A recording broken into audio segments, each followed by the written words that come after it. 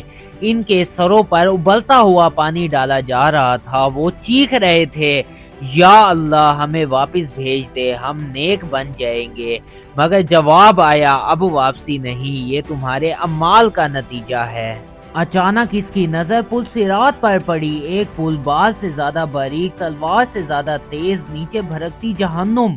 کچھ لوگ بجلی کی طرح گزر گئے اور کچھ لوگ گھٹنوں کے بل اور کچھ پھسل کر نیچے جا گرے۔ فہد کے قدم کانپ رہے تھے، ہر گناہ ایک بوجھ، ہر نیکی ایک سہارا۔ جہنم کی آگ بولتی تھی، کیا اور ہے؟ فہد کا جسم لرزا اٹھا، اس نے خود کو بھی ان جہنمی لوگوں میں پہچان لیا۔